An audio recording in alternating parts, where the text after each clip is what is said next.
Hey guys and gals, Mr. Know-It-All here, and I'm going to help you with a problem that many people have, and that is this right here. If you've never taken out your drawer, you can be thrown off very easily.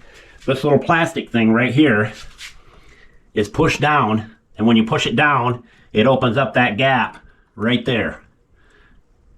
This one goes down, but the tricky part is on the other side of it, this one, to release that, goes up. So one goes down and one goes up, and that's how you pull the drawer out. See how it lifts that gap up? Then you just slide the drawer out. When you slide it back in, it automatically catches, because these little plastic things here are opposite of each other. This gap up here is down here on this one. And as we always say, don't be a schmuckle, and Mr. Know-It-All out.